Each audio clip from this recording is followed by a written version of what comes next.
জামিয়া ইসলামিয়া মদিনাতুল উলুমের উদ্যোগে আয়োজিত ইসলাহি মাহফিলের সম্মানিত সভাপতি আলহাজ প্রফেসর মোহাম্মদ আজিজুল হক মোতাওয়াল্লি বাইতুল ইজ্জত ও ভাঙ্গা জামে মসজিদ। আজকের মাহফিলের বিশেষ অতিথি আলহাজ মোহাম্মদ সরওয়ার হোসেন আকুল, প্রতিষ্ঠাতা মোতাওয়াল্লি অত্র মাদ্রাসা ও কাউন্সিলর ৮ নং ওয়ার্ড কালিয়াকৈর পৌরসভা। আজকের মাহফিলের প্রধান মেহমান আলহাজ মোহাম্মদ সেলিম আজাদ, ভাইস চেয়ারম্যান কালিয়াকৈর উপজেলা পরিষদ। আজকে মাহফিলে গুরুত্বপূর্ণ আলোচনা পেশ করেছেন।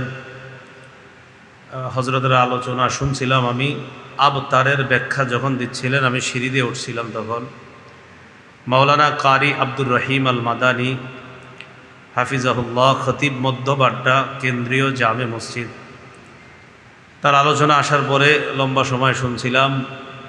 পরে মাদ্রাসার মোহতামিম সাহেব আরেকটা আমলের মধ্যে আমাকে ব্যস্ত করে দিয়েছেন, এই জন্য আর আলোচনাটা শুনতে পারি নাই। তো যাই হোক, যতক্ষণ পর্যন্ত শুনছিলাম খুব সুন্দর করে আবতারের ব্যাখ্যা দিচ্ছিলেন আপনাদের সামনে। আরও আলোচনা পেশ করেছেন, যাদের আলোচনা শোনার সৌভাগ্য হয়নি, মুফতি মোহাম্মদ আনোয়ার শাহ, খতিব সাইনবোর্ড বাজার কেন্দ্রীয় জামে মসজিদ, শায়েখ আব্দুল আজিজ মক্কি, খতিব দেওয়ানবাড়ি কেন্দ্রীয় জামে মসজিদ। আমি আল্লাহর কাছে আশাবাদী, যারা আলোচনা পেশ করেছেন তারা অত্যন্ত গুরুত্বপূর্ণ মহামূল্যবান আলোচনা পেশ করেছেন এবং সবাই আমার চেয়ে দামি দামি কথা বলেছেন, এটা নিঃসন্দেহে বলা যায়। ভাঙা গলায় কিছু কথা বলার জন্য আল্লাহর পক্ষ থেকে সিদ্ধান্ত হয়, আমার নাম ঘোষণা করা হয়েছে। আমি আপনাদের সামনে সূরায়ে হুমাযা তেলাওয়াত করলাম। সূরায়ে হুমাযা এটা আপনাদের মাঝে মাদ্রাসার ছাত্র ছাড়া অন্য যারা আছেন তাদের অনেকে এই সূরাটা মুখস্থ পারেন, অনেকে মুখস্থ না পারলেও এই সূরাটার কিছু অংশ পারেন, আবার কিছু না পারলেও মোটামুটি সবাই সূরাটার নাম শুনেছেন। আজকের এই মাহফিলটার নাম ইসলাহি মাহফিল। ইসলাহ অর্থ আত্মশুদ্ধি করা, সংশোধন করা। তো যেহেতু মাহফিলটার নাম ইসলাহি মাহফিল মানে সংশোধন করার মাহফিল, এজন্য আজকে আমরা এখানে আমাদের কিছু দোষ ত্রুটির কথা আমরা জানব। জানার পর আমাদের মাঝে যদি থাকে আমরা নিজেদেরকে ইনশাল্লাহ সংশোধন করে নিব, আর যদি না থাকে ভবিষ্যতে যেন আমাদের মাঝে এই দোষগুলা না আসে। আল্লাহর কাছে আমরা দোয়া করি এই দোষগুলা থেকে থাকলে এখনই যেন আল্লাহ আমাদের থেকে দূর করে দেন। সূরায়ে হুমাযা, সূরার নাম সূরায়ে হুমাযা নামকরণের কারণ হলো আল্লাহ পবিত্র কোরআনের যেই সূরাগুলা নাজিল করেছেন ওই সূরার মধ্যে কিছু কিছু গুরুত্বপূর্ণ আলোচনা। কোরআনের সব কথাই গুরুত্বপূর্ণ, তো একটার চেয়ে আরেকটা, কোরআনের সবই সৌন্দর্য, একটার চেয়ে আরেকটা আরও বেশি সুন্দর। তো সূরায়ে হুমাযার মধ্যে হুমাযা এই শব্দটা নিয়ে আলোচনা আছে। ওই হুমাযা শব্দের প্রতি লক্ষ্য রেখে এই সূরার নামকরণ করা হয়েছে সূরাতুল হুমাযা। আল্লাহ বলেন ওয়াইলুল লিকুল্লি হুমাযাতিল লুমাযা। ওয়াইলুন শব্দের অর্থ দুর্ভোগ, ওয়াইলুন শব্দের অর্থ আযাব, ওয়াইলুন শব্দের অর্থ কঠিন শাস্তি। ওয়াইলুন হাদিসের মধ্যেও পাওয়া যায়। রাসূলুল্লাহ সাল্লাল্লাহু আলাইহি সাল্লাম বলেন ওয়াইলুল লিল আকাবি মিনান নার। ওযুর মধ্যে পায়ের যে অংশ ধোয়ার কথা, পায়ের গোড়ালি ধৌত না করার কারণে যে অংশ শুষ্ক থেকে যায়, একটা ঘটনাকে কেন্দ্র করে রাসূলুল্লাহ সাল্লাল্লাহু আলাইহি সাল্লাম বলেছিলেন ওই শুকনা অঙ্গগুলা ওয়াইলুন, জাহান্নামের শাস্তি ওই অঙ্গগুলার জন্য যেগুলা শুষ্ক রয়েছে, যাদের ওযু হয় নাই। তো হাদিসের মধ্যেও ওয়াইলুন এই শব্দটা পাওয়া যায়। আল্লাহ বলেন পশ্চাতে যারা মানুষের দোষ বলে বেড়ায়, পিছনে যারা দোষ বলে বেড়ায়, সামনে যারা দোষ বলে, তাদের জন্য ধ্বংস, তাদের জন্য দুর্ভোগ। ওয়াইলুন দুর্ভোগ লিকুল্লি প্রত্যেক ওই ব্যক্তির জন্য, হুমাযা লুমাযা যে ব্যক্তির সামনে দোষ বলে পিছনে দোষ বলে, প্রত্যেক ওই ব্যক্তির জন্য ধ্বংস। এখানে উদ্দেশ্য হলো আপনার গীবত শেকায়েত চুগলখুরি যারা করে, কি গীবত শেকায়েত চুগলখুরি যারা করে তাদের জন্য দুর্ভোগ, তাদের জন্য শাস্তি। গীবত যারা মানুষের পরনিন্দা করে, আড়ালে দোষ বলে বেড়ায়, অনুপস্থিতিতে আরেকজনের দোষ বলে, এখানে লোকটা নাই তার দোষ আপনাদের কাছে আমি বলা, এটা ভয়ঙ্কর অপরাধ। এই অপরাধকে কোরআনে আল্লাহ পাক রব্বুল আলামিন মরা ভাইয়ের গোশত খাওয়ার সাথে তুলনা করেছেন। সূরা হুজুরাতের 12 নম্বর আয়াতে আল্লাহ বলেন, ওয়ালা ইয়াগতাব বা'দুকুম বা'দা, তোমাদের একজন আরেকজনের গীবত যেন না করে। আইয়ুহিব্বু আহাদুকুম আইয়াকুলা লাহমা আখিহি মাইতা, তোমাদের কেউ কি এটা পছন্দ করে যে সে তার মৃত ভাইয়ের গোশত ভক্ষণ করবে? এটা কেউ পছন্দ করেন? আল্লাহ বলে ফাকারিহতুমু, এটা তো তোমরা অপছন্দ করেই থাকো। মরা ভাইয়ের গোশত খাওয়া এটা সবাই অপছন্দ করো। আচ্ছা, আপনারা কি মরা ভাইয়ের গোশত খাওয়া পছন্দ করেন? কিন্তু গীবত যদি করেন, আরেক দিক দিয়ে যদি বলেন হুজুর আমি মরা ভাইয়ের গোশত খাওয়া পছন্দ করি না, অন্য দিক দিয়ে আপনি গীবত করেন, এই যে মুখে বলছেন আমি মরা ভাইয়ের গোশত খাবো না, খাই না, খাইতে চাই না, আমি পছন্দ করি না, অন্যদিকে আবার গীবত বলছেন, এই গীবত করা মানেই হলো মরা ভাইয়ের গোশত খাওয়া। বলেন তো, গীবত করা মানে মরা ভাইয়ের? পরে আল্লাহ বলেন ওয়াত্তাকুল্লাহ, আল্লাহকে ভয় করো, ইন্নাল্লাহা তাওয়াবুর রহিম, আল্লাহ তওবা কবুলকারী, আল্লাহ দয়ালু। আল্লাহ গীবত থেকে আমাদেরকে বেঁচে থাকার তৌফিক দান করেন। গীবতের পরিভাষা জানবো আমরা। 7টি কথা গীবতের পরিভাষা হিসাবে নিতে পারি, যেগুলার মূল উদ্দেশ্য হয় পরনিন্দা করা, দুশ্চর্চা করা। এমন কয়টি শব্দ জানবো আমরা? 7টি। 1 নাম্বার, গীবত অর্থ পরনিন্দা করা। 2 নাম্বার ইফকুন, হামজা ফা কাফ, ইফকুন মানে হলো মিথ্যা রটনা করা। কি রটনা করা? মিথ্যা প্রচার করা। এটা আল্লাহ আম্মাজান আয়েশা সিদ্দিকা রাদিয়াল্লাহু তাআলা আনহার ব্যাপারে সূরা নূরের মধ্যে বলেছেন, ইফকুম মুবিন। আয়েশা রাদিয়াল্লাহু তাআলা আনহার ব্যাপারে মুনাফিকরা যে অভিযোগটা ছড়িয়েছে, এটাকে আল্লাহ বলেছেন স্পষ্ট মিথ্যাচার, স্পষ্ট মিথ্যা রটনা, স্পষ্ট মিথ্যা প্রচার। তাহলে 1 নাম্বার শব্দ শিখলাম গীবত, পরনিন্দা। 2 নাম্বার শিখলাম ইফকুন, মিথ্যা রটনা করা। 3 নাম্বার বুহতান। বলেন কি? বুহতান মানে অপবাদ। বলেন তো বুহতান অর্থ কি? কোরআনে এটাও আল্লাহ আম্মাজান আয়েশা সিদ্দিকা রাদিয়াল্লাহু তাআলা আনহার ব্যাপারে আল্লাহ আলোচনা করেছেন, হাদা বুহতানুন আযীম। আম্মাজান আয়েশা সিদ্দিকা রাদিয়াল্লাহু তাআলা আনহার ব্যাপারে মুনাফিকরা যে রটনাটা করেছেন, এটা বুহতানুন আযীম, এটা বিশাল বড় একটা অপবাদ, বিশাল বড় একটা অপবাদ। 4 নাম্বার নামিমা। নামিমা অর্থ হলো চুগলখুরি করা। বলেন নামিমা অর্থ কি? সূরা কলামের 10-11 নম্বর আয়াতে আল্লাহ বলেন, ওয়ালা তুতি' কুল্লা হাল্লাফিম মাহিন হাম্মাজিম মাশশাইম বিনামিম। হাম্মাজিম মাশশাইম বিনামিম। হাম্মাজ যে দোষ বলে বেড়ায়, সামনে দোষ বলে। মাশশাইম বিনামিম, যে ব্যক্তি চুগলখুরি করে বেড়ায়। 2 জনের মাঝে ঝগড়া লাগানোর জন্য চুগলখুরি করা। আমি আপনার কাছে একটা বলি তার নামে, আবার তার কাছে গিয়ে আপনারটা বলি, দুজনের মাঝে ঝগড়া লাগানোর জন্য, এটাকে নামিমা বলা হয়, চুগলখুরি বলা হয়। 5 নাম্বার হুমাজা। 6 নাম্বার লুমাজা। বলেন তো 5 নাম্বার হুমাজা, 6 নাম্বার হুমাজা বলা হয় আল্লাযী ইয়াগতাবু ওয়া ইয়াতআনু ফি ওয়াজহির রাজুল, যে ব্যক্তি গীবত করে এবং মুখের উপর সামনে দোষারোপ করে ফেলে, তোর বেটা তুই তো এটা। আল্লাযী ইয়াগতাবু ওয়া ইয়াতআনু ফি ওয়াজহির রাজুল, একদম সরাসরি সমালোচনা করে, তাকে দোষারোপ করে, এটা হুমাজা। 6 নাম্বার লুমাজা। লুমাজা বলা হয় আল্লাযী ইয়াগতাবু মিন খালফিহি ইদা গাবা রাজুল, কোনো ব্যক্তি অনুপস্থিত থাকলে তার দোষ ত্রুটি বর্ণনা করা। কোনো ব্যক্তি অনুপস্থিত থাকলে তার দোষ ত্রুটি কি করা? বর্ণনা করা, এটার নাম কি? লুমাজা। 7 নাম্বার শাতমুন, শিন তা মিম, মানে হলো ব্যঙ্গ করা। যেমন আমার নবীকে যারা ব্যঙ্গ করে তাদেরকে শাতিমে রসুল বলা হয়। কি বলা হয় বলেন তো? শাতিমে রসুল। মনে থাকবে নি আপনাদের কথাগুলা? 1 নাম্বার গীবত, 2 নাম্বার ইফক, 3 নাম্বার বুহতান, 4 নাম্বার নামিমা, 5 নাম্বার হুমাজা, 6 নাম্বার লুমাজা, 7 নাম্বার শাতমুন।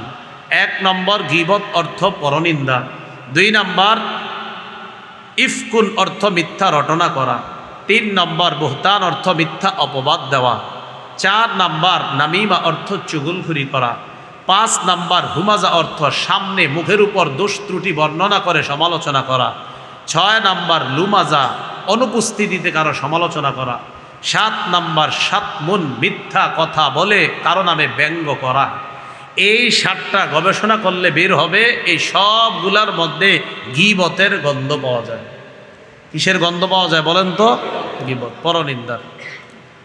আল্লাহ আমাদের সকলকে এই যে কথাগুলা বলা হলো, পরনিন্দা, চুগলখুরি, অপবাদ দেওয়া, ব্যঙ্গ করা, সামনে দোষ বলা, পিছনে দোষ বলা, সবগুলা থেকে আমাদের অন্তরটাকে যেন আল্লাহ হেফাজত করেন। আল্লাহর কাছে দোয়া করি আল্লাহ আমাদের কলবকে এই রোগ মুক্ত করে দেন।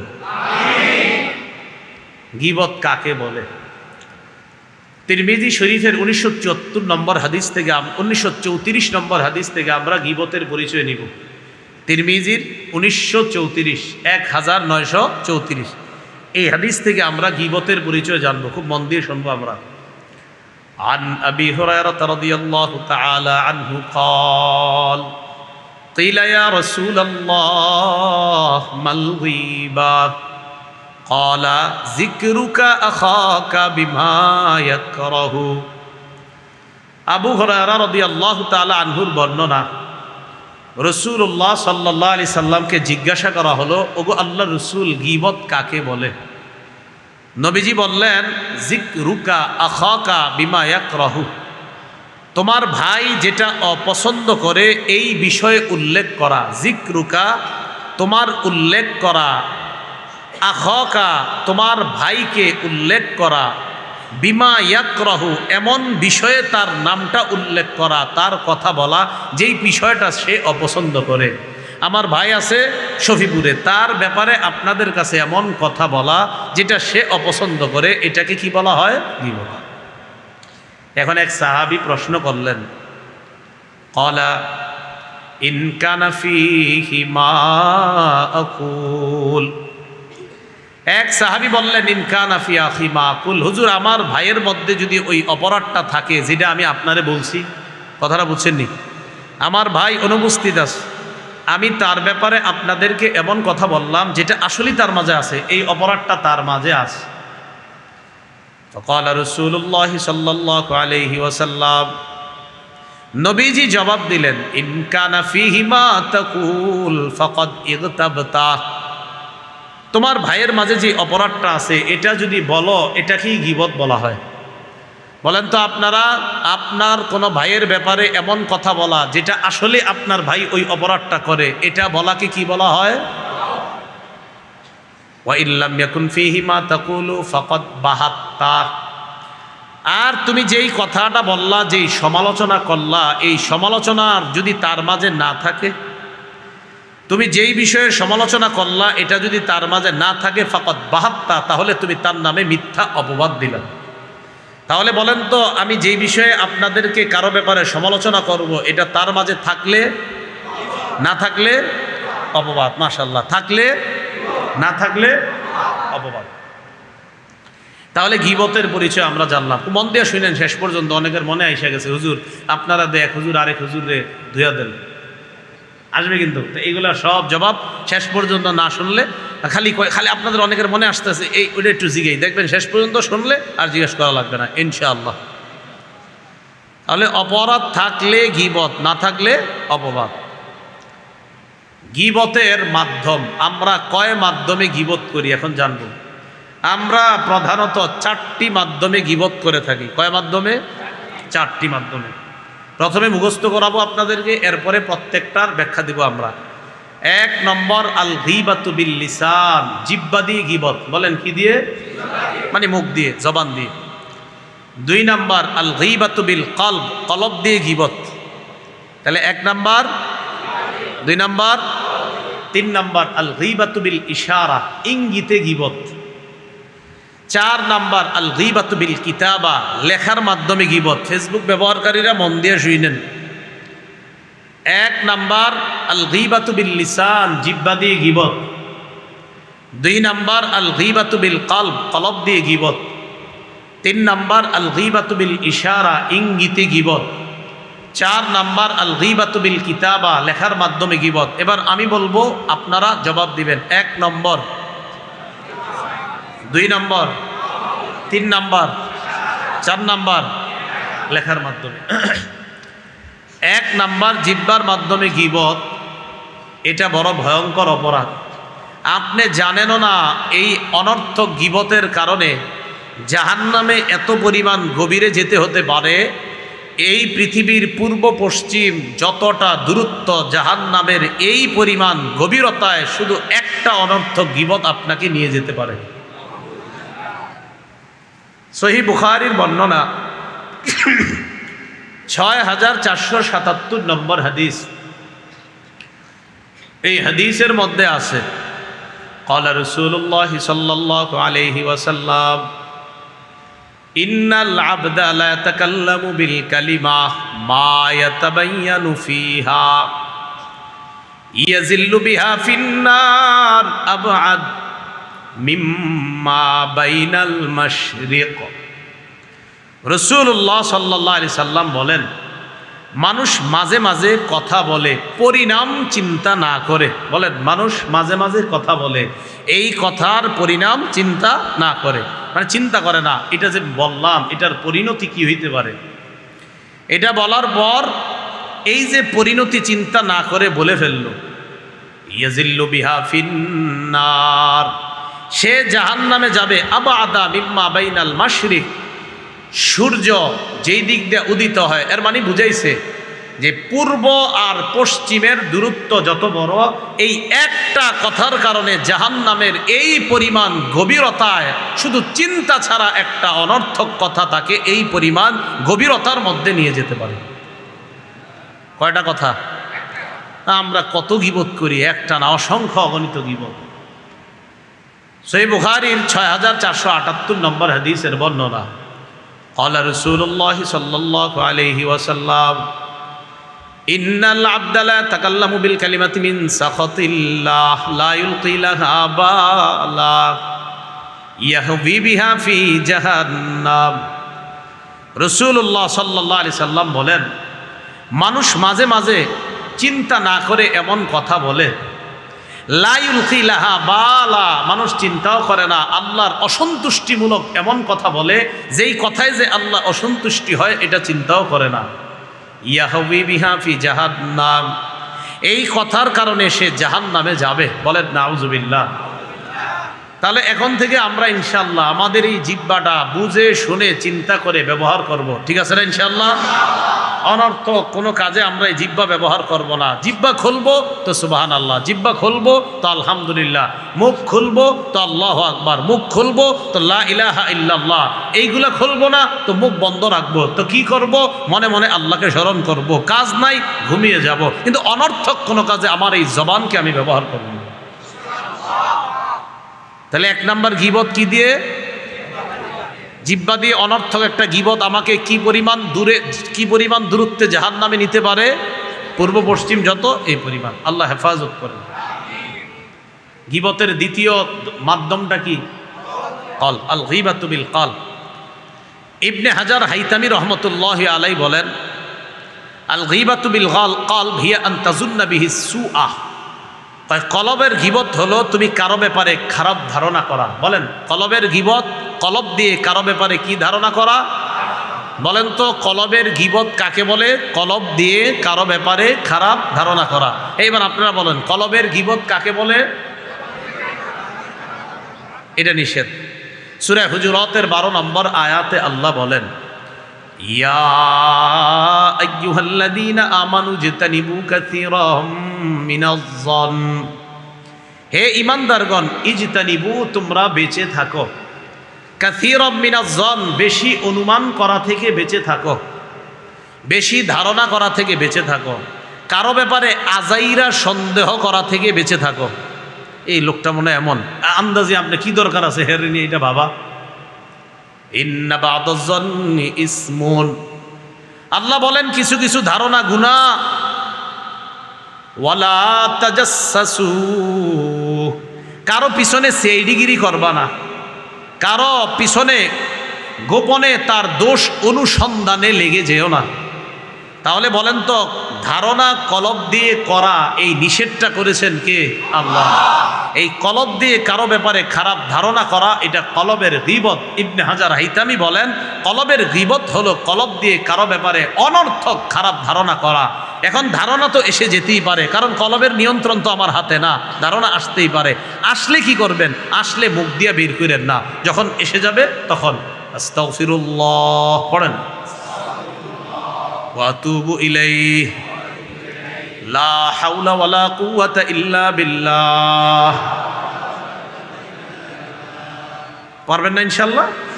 তাহলে এটা আর মুখ দিয়ে না বলে বাস আস্তাগফিরুল্লাহ ওয়া আতুবু ইলাইহি, ছি আমি কি ধারণা করলাম, না, এটা বাস মনেই দাফন করে দেন। এটা গীবতের তৃতীয় মাধ্যম, বলেন মাশাআল্লাহ। এই ভালো ছাত্র আছে এদিকে। কি 3 নাম্বার? ইঙ্গিত, ইশারায়। ইশারায় কি? এদিক তাকান, এই যে ইশারায় আমি আপনাদের খাটো খাটো খাটো খাটো, এই কানা কানা আছেন, মানে ইশারায়। এরকম একটা ঘটনা রসুলের যুগে ঘটে গেছে। সুবহানাল্লাহ, সুবহানাল্লাহ। কেন বলাইলাম? কারণ যার সাথে ঘটছে তিনি নিজেই এই হাদিসটা বর্ণনা করছেন। দেখেন আমাদের আম্মাজানরা, নবীজির সাহাবীরা কতটা আমানতদার, যে তাদের মধ্যেও কোনো কোনো ব্যাপার থাকলেও তারা নিজেরাই এটা আমাদেরকে জানায়া দিছে যে দেখো আমি একদিন এই ঘটনা ঘটাইছিলাম, আর নবী সাথে সাথে আমাদের সংশোধন করে দিয়েছে। সাহাবীরা এতটা আমানতদার ছিল। পারতো তো যে আমার এই কথা আমি গোপন রাখি, এটা কমুনা, মানুষ জেনে ফেলবে।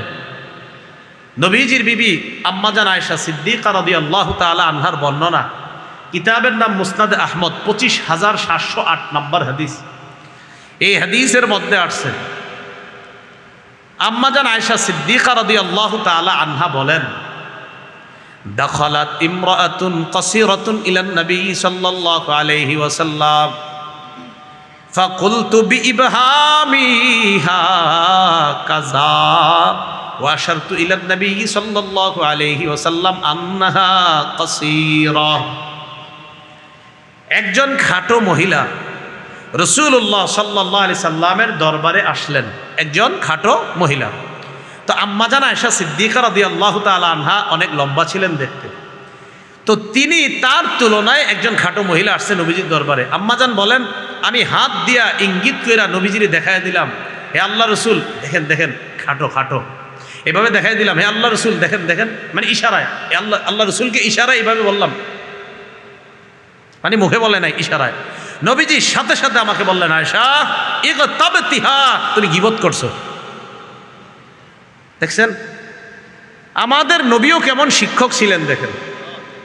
তার বিবি বললেন যে আমি ইশারা, আবার আমাদের আম্মাজান কেমন ছিলেন দেখেন, নিজের এই কথাটা আমগরেও জানাই দিছে যে আমি এমন করছিলাম, আর নবী আমার সাথে সাথে শাসন করে দিচ্ছে। আমি বললাম ইশারায়, হুজুর এমন এমন, নবীজি আমারে বললেন, আয়েশা ইগতাবতিহা, তুমি গীবত করছো। আল্লাহ আমাদেরকে হেফাজত করেন। রাসূলুল্লাহ সাল্লাল্লাহু আলাইহি সাল্লামের একজন বিবি ছিলেন সফিয়া রাদিয়াল্লাহু তাআলা আনহা, কি নাম? তো তিনি তুলনামূলক আম্মাজান আয়েশা সিদ্দিকা রাদিয়াল্লাহু তাআলা আনহার চেয়ে একটু তুলনামূলক কম লম্বা ছিলেন। আমাদের আম্মাজানের ব্যাপারে বলার পর সাবধান, অন্তর যেন কোনো ধরনের এরকম একটা রূপ না আসে যে আম্মাজান সফিয়া না জানি দেখতে কতটা আম্মাজান আয়েশার তুলনায় কম লম্বা ছিলেন, কতটা এরকম কল্পনা দরকার নাই। খালি একটু বুঝবেন যে আম্মাজান যেই পরিমাণ লম্বা ছিলেন তার চেয়ে তুলনামূলক একটু কম লম্বা ছিলেন সফিয়া রাদিয়াল্লাহু তাআলা। তো আম্মাজান একদিন রসুলকে বললেন, হাসবুকা মিন সফিয়া কাজা ওয়া কাজা, বললেন হাসবুকা মিন সফিয়া কাজা ওয়া কাজা। নবীজিকে বললেন, হুজুর সফিয়ার জন্য তো এতটুকুই যথেষ্ট, সে এরকম এরকম, মানে বুঝাইছে তিনি তো একটু তুলনামূলক আমার চেয়ে কম লম্বা। নবীজি আম্মাজান আয়েশা সিদ্দিকা রাদিয়াল্লাহু তাআলা আনহাকে বললেন, আয়েশা লাকাদ কুলতি কালিমাতান, তুমি এমন একটা শব্দ বলতো, লাউ মুজিজাত বিমাইল বাহরি, এই কথাটা যদি সমুদ্রের পানির সাথে মিশানো হতো তাহলে সমুদ্রের পানি পুরাটা বিষাক্ত হয়ে যেত এই গীবতের বিষাক্ততায়, পুরা পানিটাই পরিবর্তন হয়ে যেত তোমার এই গীবতের বিষাক্ততা। তাহলে দেখেন আম্মাজান নিজের ব্যাপারে নিজে বলতেছেন যে আমি এরকম করে ফেলেছিলাম, নবী আমারে সংশোধন করে দিয়েছে। তো আমাদের মধ্যে যদি এরকম হয়ে যায়, ইসলাহি মাহফিলের এটাই উদ্দেশ্য, আমরা যেন নিজেদেরকে কি করে নেই, সংশোধন করে নেই। তাহলে আমরা কখনো জিহ্বা দিয়েও গীবত করব না, কলব দিয়েও গীবত করব না, ইঙ্গিতেও গীবত করব না। ঠিক আছে না ইনশাল্লাহ? 4 বলেন কি? লেখার মাধ্যমে। আল গীবাতু বিল কিতাবাহ। ইমাম গাজালি রহমতুল্লাহি আলাইহি বলেন আল গীবাতু বিল কিতাবাহ, কয় গীবত এটা এমন একটা বিষয়, ওয়াকাযালিকাল গীবা বিল কিতাবা, কয় গীবত লেখা। ইমাম গাজালি বলেন ফাইন্নাল কলামা আহাদুল লিসানাইন।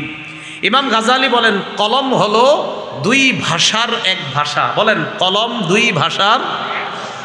আমি আপনাদের সামনে এখন কথা বলছি আমার জিহ্বার ভাষা দিয়ে, আবার লেখার ভাষাও আছে একটা। ইমাম গাজালি বলেন কলম হলো 2 ভাষার এক ভাষা।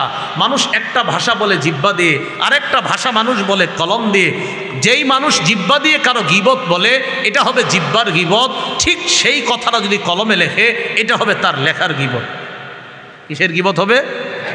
এখন আপনি ফেসবুকে আন্দাজি মনে করেন এই মাদ্রাসার মোতামিম সাহেবের নামে একটা জিনিস লিখে দিলেন, লেখা দেওয়ার পরে পুরা সারাদিন এটা ফেসবুকে ছড়ায়া পুরা গাজীপুর ছড়ায় গেছে। ছড়ায় যাওয়ার পর রাত 10টা বাজে প্রমাণিত হয়েছে মোতামিম সাহেবের নামে এই কথাটা আসলে সঠিক ছিল না। তা আপনি কামটা করলেন কি সকাল থেকে? কেন আপনি এই কাজটা করলেন? আবার মাঝে মাঝে এমন হয় ফেসবুকে আমরা এমন বিষয় লিখি, এমন মিথ্যা লিখি যে মিথ্যাটা ছড়াইতে ছড়াইতে এক পর্যায়ে সবাই মনে করে মনে হয় কিছু একটা ঘটছে, মনে হয় সত্যি কথা, কি ওই মিথ্যাটাই সত্য হয়ে যায়। মনে রাখেন কোনো আলেমের ব্যাপারে কলম চালাইতে আল্লাহকে ভয় করেন, কোনো আলেমের ব্যাপারে কলম চালানোর ক্ষেত্রে আল্লাহকে ভয় করেন। মাদ্রাসা মাশাআল্লাহ দাওরা পর্যন্ত এই জায়গার ইফতা দাওরা ছাত্র আপনারা যারা, আপনাদেরকে আমি বলবো কিছুদিন পরে কর্মজীবনে ঢুকবেন, আমাদের আকাবির ওলামায়ে কেরাম যারা, তাদের ব্যাপারে কখনোই কিছু আমরা লিখব না।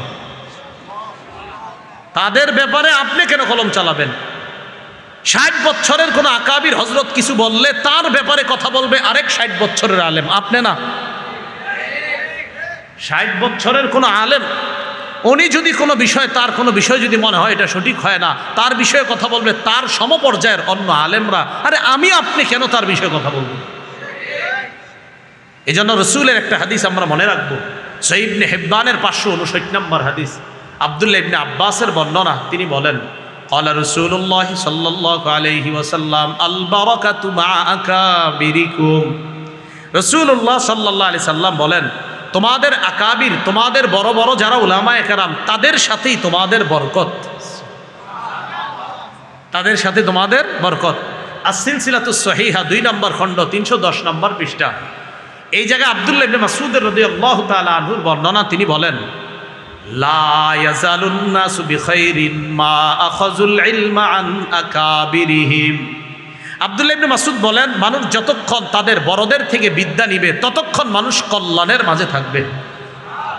ততক্ষণ মানুষ কিসের মাঝে থাকবে? রাসূলুল্লাহ সাল্লাল্লাহু আলাইহি সাল্লাম বলেন মাল্লাম ইয়ারহাম সগীরানা, যে ছোটদেরকে স্নেহ করে না, ওয়ালাম ইউক্কির কাবীরানা, ওয়া ফি রিওয়ায়া ওয়ালাম ইউজিল্লা কাবীরানা। রাসূলুল্লাহ সাল্লাল্লাহু আলাইহি সাল্লাম বলেন যে ছোটকে স্নেহ করে না আর বড়কে সম্মান করে না, ফালাইসা মিন্না, সে আমাদের অন্তর্ভুক্তই না। আল্লাহ আমাদেরকে যে কোনো আলেমের ব্যাপারে অথবা যে কোনো বুজুর্গের ব্যাপারে অথবা যে কোনো মুসলমানের ব্যাপারে অনর্থক কলম চালানো থেকে বেঁচে থাকার তৌফিক দান করুন। তাহলে গীবতের কয় মাধ্যমে করি আমরা? 1 নাম্বার, হ্যাঁ কলব কইছে একজন, 1 নাম্বার, 2 নাম্বার, 3 নাম্বার, 4 নাম্বার। এই 4 মাধ্যমেই গীবত করা থেকে যেন আল্লাহ আমাদেরকে হেফাজত করেন। গীবতের ধরন বলেন, কি বললাম? গীবতের ধরন মানে সাধারণত কয় ধরনের গীবত আমরা করি আর কি। 1 নম্বর গীবতের ধরন, আমরা গীবতের 5টি ধরন জানবো। বলেন কয়টি? 1 নম্বর শারীরিক ঘটন বা অঙ্গ প্রত্যঙ্গের ঘটন নিয়ে গীবত করা। শারীরিক ঘটন আমাদের সমাজে মানে বামন আছে, ওই আপনার দেখা যায় বয়স 20 কিন্তু ছোট, বয়স 20 কিন্তু ছোট দেখা যায়। আপনি তার এই শারীরিক বিষয় নিয়ে কিছু বলাটা এটা ঠিক না। সৃষ্টিটা কার? আল্লাহ। তো শারীরিক ঘটন নিয়ে গীবত, এটা হলো গীবতের প্রথম ধরন। 2 নম্বর গীবতের ধরন চারিত্রিক বিষয় নিয়ে গীবত। অমুকে জানা আছে সে কেমন, হ্যাঁ জানা আছে, মানে শুরু হয়ে গেল আপনার জানা আছে হে কেমন, হেরে দেখছি না সেদিন এক মহিলা নিয়া অমুক বাজারে, আসলে যে এটা হের বউ, এটা আপনি কি নিশ্চিত কেমনে হইলেন যে এটা হের বউ না? একটা বোরকাওয়ালি আরেকজনের সাথে আপনি দেখছেন, তো আপনি বলে ফেললেন দেখছি তো অমুক দিন অমুক জায়গায়, আপনি কেমনি নিশ্চিত হইলেন যে এটা ওনার বউ না বা এটা অন্য কেউ? যদি অন্য কেউ হয় তাহলে ঠিক আছে, যদি হের বউ হয় তো আপনার অবস্থাটা কি হইব? কি দরকার আছে আপনার খায়া দেয়ার কাম নাই, আপনি দেখতে গেছে কি এদিকে নিচে তাকায় থাকেন। তো 1 নাম্বার ধরন শারীরিক ঘটন, এগুলার গীবত। 2 নাম্বার চারিত্রিক, কয় হ্যাঁ রে কেমন চিনাস, না দরকার নাই, নিজের চরিত্রের দিকে নজর দেন। 3 নম্বর গীবতের ধরন, 3 নম্বর বংশীয় গীবত। আপনার এলাকা কোন জায়গায় জানি, অমুক বংশে, ও ওই বংশে তো চোরের বংশ, নাউজুবিল্লাহ, এটা বংশীয় গীবত, এটা করা ঠিক না, নাউজুবিল্লাহ। আরে ভাই ওই বংশের হয়তো 2-1 জন চুরি করছে, এই জন্য কি ওই বেটাও চুরি করছে নাকি? না। 4 নাম্বার পোশাক পরিচ্ছদ। আপনি একজনের দাওয়াত দিয়েছেন, ওই বেচারার 50 টাকা গজের উপরের পোশাক পরার সামর্থ্য নাই, তো উনি মাশাল্লাহ 50 টাকা গজের পোশাকটাই ইস্ত্রি লন্ড্রি করে ওটা পরেই তিনি আপনার অনুষ্ঠানে আসছেন। বললেন ঠোর মিয়া তুমি আমার মান সম্মান শেষ করে দিলে, কেন কি হয়েছে, তুমি কি পরে আসছো, এই সেই সবার সামনে আপনি বলা বলি শুরু করলেন। তো বেটার তো সামর্থ্য আছে 50 টাকার পরার, আর আপনার কি কইছে তারা দাওয়াত দিতে, আপনি জানেন না উনি তো এই ক্যাটাগরির লোক। এই 4 নাম্বার পোশাক পরিচ্ছদ। 5 নাম্বার পরোক্ষ গীবত। বলেন কি গীবত? পরোক্ষ, মানে ডাইরেক্ট কয় না, এই বিষয়টা বুঝেন, এই আমি আর উনি, ও আর হেও কয় মানে উনিও বলে না কে, আমিও বলি নাই কি, কিন্তু দুইজনের মাথায় এসে গেছে কে, এটাও গীবত। বুঝেন না? এই তাকান, আমার দিকে তাকান, ও আচ্ছা আচ্ছা, তো আপনিও কিছু কিছু কর নাই, তো আপনিও বুঝছেন হ্যাঁ একজন, আর আমিও বুঝছি একজন, কিন্তু আমরা কেউ 2 জন কারো নাম কই নাই, এটা পরোক্ষ গীবত, এটাও গীবত। বিষয়গুলো কি আমাদের হয় প্রিয় ভাইরা? এটা না করা। তাহলে 1 নাম্বার শারীরিক, 2 নাম্বার চারিত্রিক, 3 নাম্বার বংশীয়, 4 নাম্বার পোশাক পরিচ্ছদ, 5 নাম্বার পরোক্ষ গীবত। এগুলা গীবতের ধরন। এই গীবত থেকে আমরা বেঁচে থাকার চেষ্টা করব, আল্লাহ তৌফিক দান করেন। এবার আমরা জানবো গীবতের হুকুম। গীবতের হুকুম, গীবতের 3 ধরনের হুকুম আছে। বলেন কয় ধরনের? 1 নাম্বার বলেন হারাম, 2 নাম্বার ওয়াজিব, মানে গীবত করা ওয়াজিব, 3 নাম্বার মুবাহ, বৈধ, 3 নাম্বার মুবাহ। হারাম গীবত মানে কি? যেই গীবত করা হারাম, অর্থাৎ অনর্থক কারো সমালোচনা করা, দোষ ত্রুটি বর্ণনা করা, এটা জানি আমরা সবাই, এটা হারাম। 2 নাম্বার ওয়াজিব গীবত কোনটা? আপনাদের এই এলাকায় এক ব্যক্তি মুসলমানদের ইমান আকিদা নষ্ট করতেছে, চুপে চুপে এক ব্যক্তি এই এলাকায় আইসা মুসলমানদেরকে নতুন করে বেদাতে জড়াচ্ছে, ওলামায়ে কেরাম সমষ্টিগতভাবে তার ব্যাপারে আপনাদেরকে বলা এটা ওয়াজিব। তার ব্যাপারে আপনাদেরকে বলা কি ওয়াজিব। এই সে উল্টাপাল্টা করতেছে, এই ব্যাপারে আপনাদের সামনে বলা এটা ওয়াজিব। এই বেটা এটা বলার অধিকার রাখে না, হ্যাঁ অমুকে আমার নামে গীবত করে, ধর্মিয়া আপনার নামে গীবত করছে কে? আপনি মুসলমানের ইমান আকিদা নষ্ট করছেন, আপনার ব্যাপারে মুসলমানকে সতর্ক করা ওয়াজিব। সতর্ক করা কি? তাহলে আর লিখবেন নি এই কথা, কয় 2 হুজুর 1 হুজুর আরেক হুজুরে দেখতে পারে না, বিষয়টা এমন না। আরেক হুজুর যদি জনগণের ইমান আকিদা নষ্ট করে, তো আরেক হুজুর তো তার ব্যাপারে বলবেই। তাহলে বলেন তো, মুসলমানদের ইমান আকিদা নষ্ট করে কেউ, এই ব্যাপারে সতর্ক করা, করতে গিয়ে কিছু বলা, এই গীবত, এই জাতীয় এটাকে যদি গীবত বলেন এটা ওয়াজিব। এটা কি বলাটা? 3 নাম্বার মুবাহ, বৈধ। বৈধ মানে জালেমের জুলুমকে প্রমাণ করার জন্য মাননীয় বিচারকের সামনে, আদালতের মধ্যে ওই জালেমের ব্যাপারে 2-4টা গীবত বললে যদি তার জুলুমটা মজবুতভাবে প্রমাণিত হয়, সেখানে তার ব্যাপারে গীবত বলা এটা মুবাহ, বৈধ, মানে বললেও পারেন না বললেও পারেন। কথা বুঝে আসছে? তাহলে 1 নাম্বার গীবত হারাম। হারাম মানে অনর্থক, হুদাই কারণে আপনি গীবত, এটা হারাম। 2 নাম্বার ওয়াজিব। ওয়াজিব মানে মুসলমানদের ইমান আকিদা নষ্ট করতেছে কোনো ব্যক্তি, তার ব্যাপারে সতর্ক করা ওয়াজিব। 3 নাম্বার মুবাহ। মুবাহ বৈধ, এটা আপনি বললেও পারেন না বললেও পারেন, এটা কোনো সমস্যা না। আল্লাহ আমাদের সকলকে হারাম গীবত থেকে বাঁচার তৌফিক দান করেন। গীবত শোনার হুকুম। গীবত, যেই গীবত বলা হারাম, ওই গীবত শোনা হারাম। গীবত শ্রবণ করার হুকুম, যেই গীবত বলা হারাম ওই গীবত শ্রবণ করা। আল্লাহ আমাদের সকলকে গীবতের ব্যাপারে এই ধারণাগুলো সব সময় আমরা যেন মাথায় রাখতে পারি, আল্লাহ তৌফিক দান করেন। দেখি আপনাদের মনে আছে কিনা, গীবত করি কয় মাধ্যমে? গীবতের ধরন কয়টা? 5টা। হ্যাঁ, গীবত করি কয় মাধ্যমে? গীবতের ধরন কয়টা? গীবতের হুকুম কয় ধরনের? 1 নাম্বার, 2 নাম্বার, 3 নাম্বার বা বৈধ। গীবত শোনা কি? কোন গীবত? যেই গীবত বলা হারাম ওই গীবত শ্রবণ করা। আল্লাহ গীবত বলা এবং শোনা থেকে আল্লাহ আমাদেরকে হেফাজত করেন। এবার সামনে আগে আমরা, ওয়াইলুল লিকুল্লি হুমাজাতিন লুমাজা, দুর্ভোগ প্রত্যেক ওই ব্যক্তির জন্য যে ব্যক্তি পশ্চাতে সামনে আড়ালে মানুষের দোষ বলে বেড়ায়, তার জন্য দুর্ভোগ, ধ্বংস।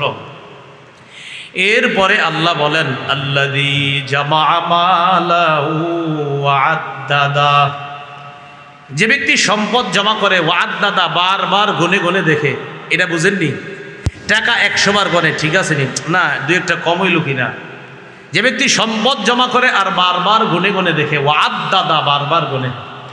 এই জায়গায় উদ্দেশ্য হলো আখনাস ইবনে শরীক, যদিও যারাই এটা করবে তারাই উদ্দেশ্য, বাকি মুফাসসিরিনে কেরাম লেখছেন আখনাস ইবনে শরীক নামে এক ব্যক্তি খালি এরকম মানে সম্পদ জমা করতো আর বারবার গণতো যে ঠিক আছে কিনা আমার সম্পদ। ওই যুগে দিনার দিরহাম। এখন মন দিয়ে শোনেন, হালাল সম্পদ কামাই করা, হালাল পদ্ধতিতে কামাই করা, হালাল খাতে ব্যয় করা কোনো সমস্যা নেই। বলেন আমার সাথে, বলেন বেশি সম্পদ হালালভাবে কামাই করা, হালাল পথে ব্যয় করা, হালাল খাতে ব্যয় করা কোনো সমস্যা নেই। মনে থাকবে না ইনশাল্লাহ? সম্পদ যদি বেশিও হয়, সেটা যদি হালাল হয়, পদ্ধতি যদি হালাল হয়, খাত যদি হালাল হয়, সমস্যা নেই। সহিহ বুখারীর বর্ণনা 6427 নম্বর হাদিস। হাদিসটা মন দিয়ে শুনবো। ক্বালা রাসূলুল্লাহ সাল্লাল্লাহু আলাইহি ওয়াসাল্লাম, ইন্না হাযাল মালা হুলওয়াতুন খাদিরা, নবীজি বলেন এই সম্পদ হুলওয়াতুন খাদিরাতুন। হুলওয়াতুন মানে সুমিষ্ট, খাদিরাতুন মানে হলো সুজলা সুফলা, শস্য শ্যামল। এই কথা বলার পর এক ব্যক্তি, সাহাবীদের মধ্যে এক ব্যক্তি বললেন, হাল ইয়াতিল খায়রু বিশার, হে আল্লাহ রসুল, কল্যাণ কি কখনো অকল্যাণ নিয়ে আসে? বলেন তো বাংলাটা, কল্যাণ কি কখনো অকল্যাণ নিয়ে আসে? এই কথা বলার পর ফাসাবাতান নবী সাল্লাল্লাহু আলাইহি ওয়াসাল্লাম, নবীজি চুপ হয়ে গেলেন। বলেন তো আপনারা, এক ব্যক্তি প্রশ্ন করলেন, হুজুর কল্যাণ কি কখনো অকল্যাণ নিয়ে আসে? এটা বলার পর নবী কি হয়ে গেলেন? চুপ হয়ে গেলেন, চুপচাপ। সাহাবীরা বলেন, হাত্তা যানান্না আন্নাহু ইউনজালু আলাইহি, আল্লাহ রসুল যখন চুপ হলেন আমরা বুঝতে পারলাম নবীর উপর ওহী নাজিল হচ্ছে। সুবহানাল্লাহ। একটু পরে আমরা দেখলাম জাআলা ইয়ামসাহু আন জাবিনি, আল্লাহ নবী নিজের কপাল থেকে ঘামগুলা মুছতেছে। ওহী আসলে রসুল ঘামায়া যাইতেন, ঘর্মাক্ত হয়ে যেতেন, এরপর ঘাম মুছতেন। তো সাহাবীরা দেখে নবী ঘাম মুছতেছে। প্রথমে সাহাবায়ে কেরাম, ওই যে ব্যক্তি প্রশ্ন করছিল হুজুর কল্যাণ কি অকল্যাণ নিয়ে আসে, তো নবীজির চুপ থাকা আর ওহী নাজিল হওয়া, তো এই কাজটা কেন হলো বলেন তো? এক ব্যক্তি প্রশ্ন করার কারণে। তো সাহাবায়ে কেরাম বলেন, আবু সাঈদ খুদরি বলেন যে আমরা বললাম লাকাদ হামিদনাহু হিনা তালা যালিকা, এই ব্যক্তির কারণে একটা ওহী আল্লাহ আমাদের জন্য পাঠিয়েছেন, তাই আমরা তার প্রশংসা করলাম। আজকে লোকটা প্রশ্ন করার কারণে নবীর উপর ওহী আসছে। সাহাবায়ে কেরাম বলেন যেই লোকটা প্রশ্ন করছে তার প্রশ্ন করার কারণে আমরা খুশি হইলাম, কারণ এই মেয়ে আজকে প্রশ্নের কারণে আল্লাহর পক্ষ থেকে নবী জবাব যাই না, এখন আমাদেরকে জানাবেন। তো রাসূলুল্লাহ ঘাম মুছতে মুছতে এবার বললেন, ওই লোকটা কোথায়? আইনা সাইল, যে আমার একটু আগে প্রশ্ন করছে, ওই লোক কোথায়? তো তিনি বলেন, হুজুর আসি আমি, আমি করছি। তো নবীজি বলেন, লা ইয়াতিল খায়রু ইল্লা বিল খায়র, কল্যাণ সর্বদা কল্যাণই বয়ে আনে। সুবহানাল্লাহ। আলেম ছাড়া অন্যরা বলেন, প্রশ্ন ছিল কি? কল্যাণ। এবার জবাব, কল্যাণ কল্যাণই বয়ে আনে। প্রশ্ন ছিল কল্যাণ কি কখনো অকল্যাণ বয়ে আনে? নবী জবাব দিলেন, ওহী থেকে যাই না যে কল্যাণ শুধুমাত্র কল্যাণ বয়ে আনে। নামাজ পড়া কল্যাণ না অকল্যাণ? তাহলে এটা বয়ে আনবে কি? হজ করা কল্যাণ না অকল্যাণ? এটা কি বয়ে আনবে? দান করা কল্যাণ না অকল্যাণ? এটা কি বয়ে আনবে? তাহলে কল্যাণকে বয়ে আনবে।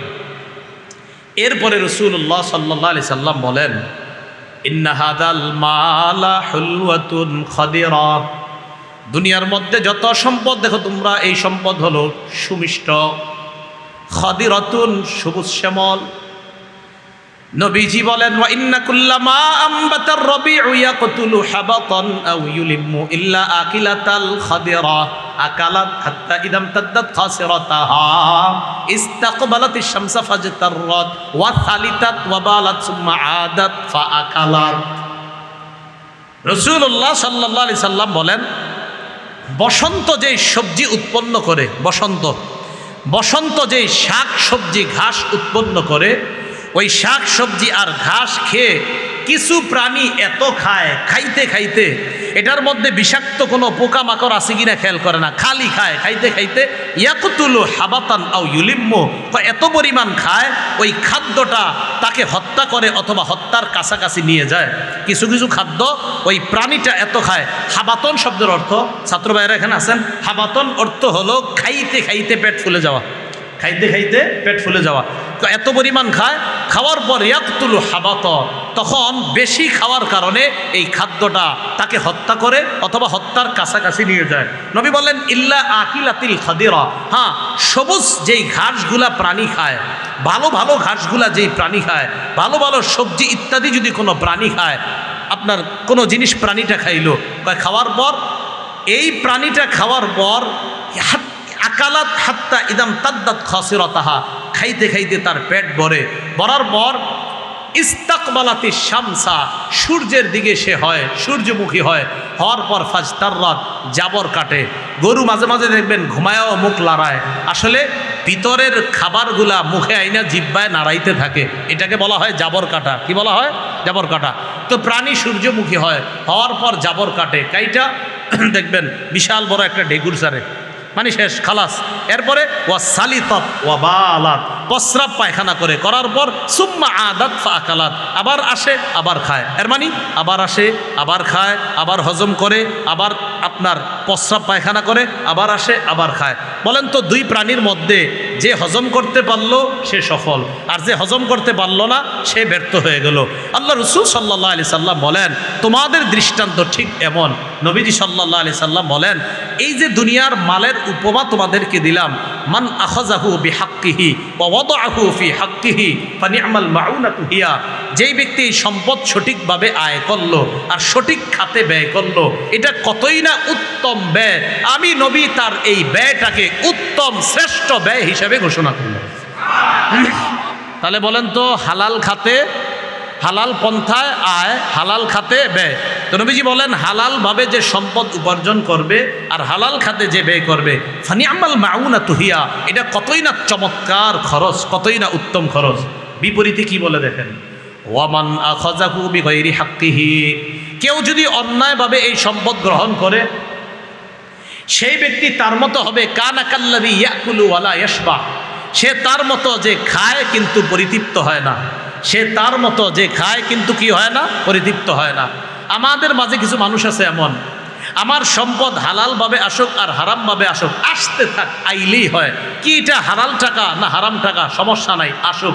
বলেন তো, এই উপার্জন তাকে কি জান্নাতে নিবে না জাহান্নামের দিকে নিবে? ওই প্রাণী যে দেদারসে খাইছে, কোনো কিছু চিন্তা করে নাই, খালি খাইছে, এটার মধ্যে বিষাক্ত কিছু আছে কিনা চিন্তা করে নাই, খাইতে খাইতে এটার দ্বারা তার উপকার হয়েছে না ক্ষতি হয়েছে? তাহলে হালাল হারাম বাছ বিচার করে যদি কেউ না খায়, তার কি উপকার হবে না ক্ষতি হবে? আর যেই প্রাণীটা খায়া হজম করতে পারছে, তার লাভ হয়েছে না ক্ষতি হয়েছে? হালালভাবে যে কামাই করে, হালাল পন্থায় যে ব্যয় করে, সে লাভবান হয়ে যায়। সে কেমন যেন এটা হজম করতে পারে এবং হজম করার কারণে সে লাভবান। এই লাভবান দ্বারা উদ্দেশ্য হলো সে আল্লাহর জান্নাতের মেহমান। ভাই কথা বুঝে আসছে? তাহলে আল্লাযী জামাআ মালাও ওয়া আদ্দাদা, যে সম্পদ জমা করে এবং গনে গনে হিসাব করে রাখে। তাহলে বলেন তো, হালালভাবে বেশি সম্পদ কামাই করা দোষ? হালালভাবে বেশি কোটিপতি হওয়া দোষ? তাহলে হালালভাবে কোটিপতি হওয়া, হালাল খাতে ব্যয় করা, এটা কোনো দোষের কিছু না। আল্লাহ কথাগুলা বুঝার তৌফিক দান করেন। তাহলে এই মাদ্রাসায় পরামর্শ দিয়ে দোয়া করে অর্থ দিয়ে শরীক থাকবেন তো ইনশাল্লাহ? আমি বলবো না আপনাদেরকে এখন যে হুজুর মনে হয় দান চাইবো না, খালি আপনারা পরামর্শ দিবেন, দোয়া দিবেন এবং প্রয়োজনে অর্থ দিয়েও সহযোগিতা, প্রয়োজনে যাদের অর্থ আছে অর্থ দিয়ে সহযোগিতা করবেন এবং মাদ্রাসাটা যেন আরও উন্নতি হয়ে দারুল উলুম দেওবন্দের মতো বিশাল একটা প্রতিষ্ঠান হয়, এটা কি চাই না আমরা ইনশাআল্লাহ? আল্লাহ এই প্রতিষ্ঠানকে এমন হিসাবেই যেন কবুল করে নেয়। এরপরে আসেন, ইয়াহসাবু আন্না মালাহু আখলাদা। যে ব্যক্তি সম্পদ জমা করে আর বারবার গনে, সে মনে করে তার সম্পদ তাকে চিরস্থায়ী করবে, তার সম্পদ তাকে চিরস্থায়ী করবে, তার সম্পদ তাকে অনেক দিন বাঁচিয়ে রাখবে, এটা সে মনে করে। আখলাদা, তাকে চিরস্থায়ী করবে, সে আর কোনোদিন মরবে না। আপনাদের এলাকায় লাখপতি কোটিপতি হওয়ার পর মারা গেছে এরকম একজন মানুষও নাই। চিরস্থায়ী করছে করেন। ইয়াহসাবু, সে মনে করে, আন্না মালাহু আখলাদা, আমার সম্পদ আমাকে চির অমর করে রাখবে, স্মরণীয় করে রাখবে, আমি মরব না, আমাকে চিরস্থায়ী করবে, আমি অনেক দিন পর্যন্ত বাঁচতে থাকবো। এটা মিথ্যা কথা। বাঁচবেন কতদিন জানে আল্লাহ। এরপরে আল্লাহ বলেন, কাল্লাহ, হারাম পথে যে সম্পদ কামাই করে জমা করে আর বারবার গনে, কখনো এই সম্পদ তাকে চিরস্থায়ী করবে না। কি করবে তাহলে? লায়ুমবাযান্না ফিল হুতামা, তাকে নিক্ষেপ করা হবে হুতামার মধ্যে। বলেন হুতামা। আলেম ছাড়া অন্যরা জানেননি হুতামা কারে কয়? জানেন? আরে আপনারা জানেন? আল্লাহ বলে দিছে, ওমা আদরাকা মাল হুতামা, নবী আপনি জানেন হুতামা কারে কয়? আল্লাহ বলতেছে, নবী আপনি জানেন হুতামা কাকে বলে? তাহলে যে ব্যক্তি হারাম পন্থায় সম্পদ জমা করবে আর বারবার গণবে, সে মনে করে আমাকে চিরস্থায়ী করবে। আখলাদা, আমাকে চিরস্থায়ী করবে সম্পদ। আল্লাহ বলে কাল্লা, কখনো না। লায়ুমবাযান্না ফিল হুতামা, তাকে হুতামায় নিক্ষেপ করা হবে। আল্লাহ বলে, হাবিব আপনি কি জানেন হুতামা কি? এবার আল্লাহ জবাব দেয়, নারুল্লাহিল মুকাদা, হুতামা হলো আল্লাহর প্রজ্বলিত আগুন। বলেন নাউজুবিল্লাহ। ইমাম বুখারী রহমতুল্লাহি আলাইহি হুতামার ব্যাখ্যা করেছেন, ইসমুন নার মিসলু সাকর ওয়া লাজ, জাহান্নামের একটা নাম সাকর, জাহান্নামের একটা নাম লাজ। ইমাম বুখারী বলেন, যেমনিভাবে সাকর জাহান্নামের নাম, লাজ জাহান্নামের নাম, তেমনিভাবে এই হুতামাও জাহান্নামের একটা নাম। বলেন তো ইমাম বুখারী এই হুতামাকে কি বলছে? এটা জাহান্নামেরই একটা নাম। লাজ জাহান্নামের নাম। কোরআন শরীফে আছে আপনার লাজ, এই কথাটা কোথায় আছে বলেন তো? কোরআনে আছে যে লাজ, এটা কোরআনের মধ্যে আছে। এরপরে সাকর, এটাও কোরআনের মধ্যে আছে আপনার। মা সালাকাকুম ফি সাকর, এটা পবিত্র কোরআনে আছে। তো ইমাম বুখারী বলেন সাকর জাহান্নামের একটা নাম, লাজ জাহান্নামের একটা নাম, ঠিক তেমনিভাবে হুতামাও জাহান্নামের একটা নাম। আর আল্লাহ বললেন, নবী আপনি কি জানেন হুতামা কি জিনিস? হুতামা হলো আল্লাহর প্রজ্বলিত আগুন। বলেন তো হারাম পন্থায় যারা সম্পদ জমা করবে তারা কোথায় থাকবে? এবার আল্লাহ কয়, জানেন এটা কেমন প্রজ্বলিত আগুন? আল্লাতী তাত্তালিউ আলাল আফইদা, যে আগুনটা কলবকে পর্যন্ত গ্রাস করে ফেলবে। নাউজুবিল্লাহ। কলবকে পর্যন্ত, মানে একদম মানে বলেন না যে একদম ভিতরে ঢুকে যাবে, কলবকে পর্যন্ত গ্রাস করে ফেলবে। আল্লাতী তাত্তালিউ আলাল আফইদা ইন্নাহা আলাইহিম মুসাদাতুন ফি আমাদিম মুমাদ্দাদা। আল্লাহ বলেন এই আগুনটা আলাইহিম মুসাদা, তাদেরকে পরিবেষ্টন করে রাখবে। একটা দুইটা তিনটা চারটা পাঁচটা খাম্বা, এই খাম্বাগুলার মজে আমরা আছি, খাম্বাগুলা দিয়ে পরিবেষ্টন। এখন আল্লাহ কি বলে দেখেন, আগুন তাদেরকে পরিবেষ্টন করে রাখবে। কয় কোথায়? ফি আমাদিম মুমাদ্দাদা, লম্বা লম্বা খাম্বার স্তূপের মধ্যে। কিসের মধ্যে বলেন সবাই? লম্বা লম্বা খুঁটির স্তূপের মধ্যে। এখন লম্বা লম্বা খুঁটি, আগুনের মধ্যে আবার কিসের খুঁটি? আল্লাহ। আগুনের খুঁটি হলো আগুনের যে অগ্নি শিখা হবে বড় বড়, এই অগ্নি শিখাগুলাই এক একটা খুঁটির মতো। এজন্য আল্লাহ ওই শিখাগুলাকেই বললেন খুঁটি, যে এই খুঁটি মানি এরকম কোনো খুঁটি না, ওই আগুনের বড় বড় শিখাগুলা, এর মাঝে তোমরা থাকবা, সেই আগুন তাদেরকে গ্রাস করে ফেলবে। তাহলে খুঁটি মানে কি এই খুঁটি না, আগুনেরই খুঁটি, অর্থাৎ বড় বড় শিখা। এই শিখা তাদেরকে চারদিক থেকে বেষ্টন করে রাখবে। তা আসেন মাঝখান থেকে আবার যারা অসৎ উপায়ে অবৈধ পন্থায় টাকা উপার্জন করে আর গনে, তারা জানি কোথায় থাকবে? হতমা কি জিনিস? প্রজ্বলিত আগুন। যে আগুন কোথায় গিয়ে ঢুকে? কলবের মধ্যে ঢুকে। তাহলে এই গীবত শেখায়েত আর হলো অবৈধ পন্থায় সম্পদ অর্জন করা।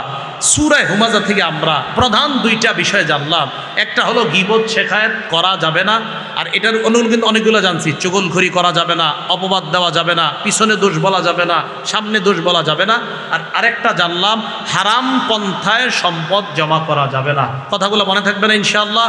আল্লাহ পাক রব্বুল আলামিন আমাদের সকলকে যে কথাগুলো বললাম শুনলাম, সূরা হুমাজার শিক্ষা আমাদের প্রত্যেকের ঘরে ঘরে যেন আমরা নিয়ে যেয়ে আমাদের মা বোন যারা আছে মাস্তুরাত, তাদেরকেও বিষয়টা জানিয়ে দিতে পারি। আল্লাহ তৌফিক দান করেন। আমিন। আখিরু দাওয়ানা আলহামদুলিল্লাহি রাব্বিল আলামিন। কেউ কইতে পারবেন কয় মাধ্যমে গীবত করি? হ্যাঁ, একজন বলেন, বলেন একজন বলেন তো। হ্যাঁ, মাশাআল্লাহ। লেখনির মাধ্যমে। কয় ধরনের গীবত করি? 5। একজন বলেন তো। 1 নাম্বার, হ্যাঁ শারীরিক। 2 নাম্বার চারিত্রিক। 3 নাম্বার বংশীয়। 4 নাম্বার পোশাক। 5 নাম্বার পরোক্ষভাবে, মানে ওই যে পরোক্ষভাবে। ও বুঝছি ওইটা, মানে আপনিও জানেন আমিও জানি, কিন্তু কেউ কারোর কই না। এটাও গীবত। গীবতের হুকুম কয় ধরনের? 1, 2, 3 নাম্বার মোবা। গীবত শোনা। কোন গীবত শোনা হারাম? এটা বলা হারাম। মাশাআল্লাহ। সম্পদ অবৈধভাবে জমা করলে কোথায় থাকা লাগবে? হতমা কি জিনিস? যে আগুন কোথায় পর্যন্ত গ্রাস করবে? কলব। ওই আগুনের কিছু খুঁটি আছে, ওই খুঁটিগুলা কি এরকম খুঁটি না আগুনের খুঁটি? ঠিক আছে। আখির দাওয়ানা।